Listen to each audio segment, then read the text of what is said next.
নমস্কাৰ বন্ধুসকল, লৈ আহিছোঁ আজিৰ সন্ধিয়াৰ কেইবাটাও গুৰুত্বপূৰ্ণ খবৰ। যদি আপুনি অৰুণোদয় পাই আছে তেনেহ'লে এইটো ভিডিঅ' চাওক। এইবিলাক কাম আপুনি নকৰে তেনেহ'লে অৰুণোদয়ৰ পৰা আপোনাৰ নামখন কাটি যাব পাৰে। 9 জুলাইৰ পূৰ্বে এটা কাম নকৰিলে অৰুণোদয় তালিকাৰ পৰা কটা যাব পাৰে আপোনাৰ নাম। জৰুৰীভাৱে জাৰি কৰিছে জাননী। অৰুণোদয় লাভ কৰা লোকসকলে কৰক এইটো কাম। অৰুণোদয় 3.0 আঁচনিৰ অন্তৰ্ভুক্ত হোৱা হিতাধিকাৰীৰ বাবে এই এটা ডাঙৰ খবৰ। বেংক একাউণ্টৰ সৈতে আধাৰ কাৰ্ড নম্বৰ সংযোগ হোৱা নাই নেকি? তেন্তে কাইলৈ পুৱাই যাওক বেংক আৰু কৰক এই কামটো। বেংক একাউণ্টৰ সৈতে সংযোগ কৰক আপোনাৰ আধাৰ নম্বৰ। নগাঁও জিলাৰ জনতাৰ বাবে জাৰি কৰা হৈছে এই বিশেষ জাননীটো। জিলাখনৰ প্ৰতিটো উন্নয়ন খণ্ড আৰু পৌৰসভাৰ কাৰ্যালয়লৈ প্ৰেৰণ কৰা হৈছে এই জাননী। 9 জুলাইৰ ভিতৰত কৰিব লাগিব এই কামবোৰ। নিজ নিজ বেংক শাখালৈ যাওক। নিৰ্ধাৰিত সময় নকৰিলে তালিকাৰ পৰা কটা যাব পাৰে আপোনাৰ অৰুণোদয়ৰ নাম। আঁচনি সুবিধা লাভৰ পৰা চিৰদিনৰ বাবে বঞ্চিত হ'বলগীয়া হ'ব পাৰে আপোনাৰ। আজিৰ আন এটা বিশেষ খবৰ, হাতত আছে মাত্ৰ দুদিন। এই দুদিনৰ ভিতৰত যদি আপুনি ৰেচন সংগ্ৰহ কৰা নাই তেনেহ'লে আৰু আপুনি ৰেচন নাপায়।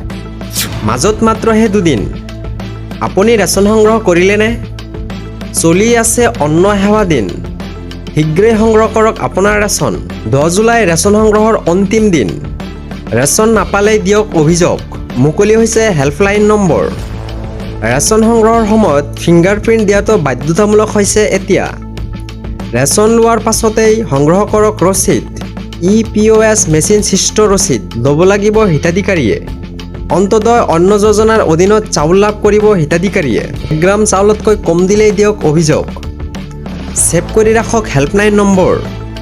180034536111ত ফোন কৰি দিব পাৰিব এই অভিযোগ। ফোন নালাগিলে মেছেজৰ জৰিয়তেও দিব পাৰিব অভিযোগ। আৰু এটা বিশেষ খবৰ, ভাৰতক ৰুধিবলৈ ৰঙা চীনৰ এটা নতুন ষড়যন্ত্ৰ। ম্যানমাৰ সীমান্ত সাজু কৰিছে LPAR ৰাডাৰ ছিষ্টেম। ভাৰতৰ বাবে হ'ব পাৰে ডাঙৰ প্ৰত্যাহ্বান। ভাৰতক আক্ৰমণৰ লক্ষ্যৰে ৰঙা চীনে আকৌ সাজু কৰিছে নতুন পৰিকল্পনা। চাৰিওদিশৰ পৰা ভাৰতক ঘেৰি ধৰাৰ ডাঙৰ পৰিকল্পনা কৰিছে ৰঙা চীনে। পাকিস্তান, বাংলাদেশৰ পাছতে এইবাৰ ম্যানমাৰত সাজু কৰিছে শক্তিশালী ৰাডাৰ ছিষ্টেম।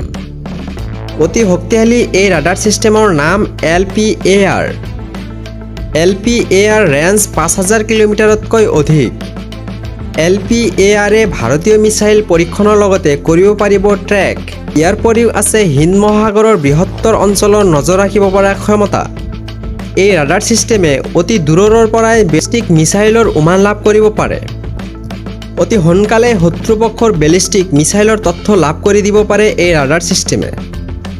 উৰণৰ গতিবিধিত নজৰ ৰাখি সহজেই যিকোনো পৰিস্থিতিত নিয়ন্ত্ৰণ কৰিব পাৰে। বিশেষকৈ ভাৰতৰ সামৰিক শক্তিতকৈ অধিক প্ৰভাৱশালী বুলি গণ্য কৰা হৈছে LPAR ৰাডাৰ ছিষ্টেমক। এনেকৈয়ে চীনে বিগত কিছু বছৰৰ পৰাই ভাৰতৰ বিৰুদ্ধে প্ৰস্তুতি কৰি আছে ৰণকৌশল। এতিয়া ম্যানমাৰৰ য়নানত ভাৰতৰ বিৰুদ্ধে সাজু কৰিছে LPAR ৰাডাৰ ছিষ্টেমখন। চীনৰ এই আগ্ৰমী আৰু ৰণনীতিক প্ৰত্যাহ্বান দিবলৈ ভাৰত চৰকাৰেও গ্ৰহণ কৰিছে পদক্ষেপ। প্ৰচণ্ড গৰমৰ মাজত বতৰ বিজ্ঞানে জাৰি কৰিলে অহা 3 আৰু 4 দিন সাৱধান, কিয়নো ৰাজ্যজুৰি কৰিছে এলাৰ্ট জাৰি। ধাৰাসাৰ বৰষুণ হোৱাৰ সম্ভাৱনা আছে ৰাজ্যজুৰি। সাৱধান ৰাজ্যবাসী, আজিৰে পৰা অনাগত 3-4 দিনলৈ এলাৰ্ট জাৰি কৰিছে ৰাজ্যত। গুৱাহাটী মহানগৰীকে ধৰি প্ৰায় কেইখন জিলাত এলাৰ্ট জাৰি কৰা হৈছে। কোন কোন জিলাত ৰেড এলাৰ্ট জাৰি কৰিছে? ধুবুৰী, কোকৰাঝাৰ, চিৰাং, দৰং, মৰিগাঁও, লখিমপুৰ, ধেমাজি, তিনিচুকীয়া, হাইলাকান্দি, শ্ৰীভূমি ৰেড এলাৰ্ট জাৰি কৰা হৈছে। প্ৰবল ধুমুহা বৰ্ষণৰ আগজাননী বতৰ বিজ্ঞান কেন্দ্ৰৰ। বেছিভাগ জিলাতে বজ্ৰপাত, ধুমুহাৰ লগতে বৰষুণৰ এলাৰ্ট। দূৰণিবতীয়া যাত্ৰীক অপ্ৰয়োজনীয় যাত্ৰা পৰিহাৰ কৰাৰ আহ্বান জনাইছে। নামনি অঞ্চলত পাহাৰীয়া এলেকাৰ ৰাইজক সতৰ্ক হোৱাৰ আহ্বান জনোৱা হৈছে। ধাৰাসাৰ বৰষুণৰ ফলত হ'ব পাৰে বানপানী আৰু ভূমিস্খলন। অসম ৰাজ্যক দুৰ্যোগ ব্যৱস্থাপনা প্ৰতিৰোধকৰণ জাননী। আজিৰ আৰু এটা বিশেষ খবৰ, গুৱাহাটী মহানগৰত যদি কোনোবাই ৰিক্সা আৰু অটো চলোৱা আছে সিহঁতৰ কাৰণে এটা হৈ গ'ল ডাঙৰ খবৰ। পৰ্যায়ৰ কৰাল গ্ৰাসত গুৱাহাটী মহানগৰীৰ পুৰণি অফলাইন অটো চালকবোৰ। অনলাইন অটোৰ দপদপনিত বিপদ ঘণ্টা বাজিছে অফলাইন অটোবিলাকৰ। এসময়ত সমাজত অটো চালকৰ আছিল উচ্চ স্থান আৰু সমাদৰ। সুকণ্ঠগৰাকীয়েও গীত গাইছিল অটো চালকৰ জীৱন জীৱিকা লৈ। কিন্তু ক্ৰমাৎ লোপ পোৱাৰ উপক্ৰম অটো চালকৰ গুৰুত্ব আৰু মৰ্যাদা। ৰাজ্যত পুনৰ এক লজ্জাজনক কাণ্ড কৰিলে 15 বছৰীয়া নাবালিকাৰ লগত কুকাণ্ড লম্পট অপূৰ্ব দেৱনাথক গ্ৰেপ্তাৰ কৰিছে আৰক্ষীয়ে। ৰাজ্যত পুনৰ মানৱ সমাজক লজ্জানত কৰা এক ঘটনা। 15 বছৰীয়া নাবালিকৰে কুকাণ্ডত অভিযোগ অপূৰ্ব দেৱনাথৰ বিৰুদ্ধে। নাবালিকাৰে কুকাণ্ড কৰি ৰঙাঘৰৰ আলহী হ'ল লম্পট অপূৰ্ব দেৱনাথ। আত্মীয়ৰ ঘৰলৈ আনি নাবালিকাৰে কুকৰ্ম লম্পট অপূৰ্বৰ। সমগ্ৰ ঘটনাক লৈ চিৰাঙৰ বিজনীত চাঞ্চল্যকৰ সৃষ্টি হৈছে। নাবালিকাগৰাকীক চিকিৎসালয়ত ভৰ্তি কৰাৰ পাছতে পোহৰলৈ আহিল এই ঘটনাটো। অতিৰিক্ত জিলা আৰু সত্ৰ ন্যায়াধীশ আদালতে জেললৈ প্ৰেৰণ কৰে এই অপূৰ্বক।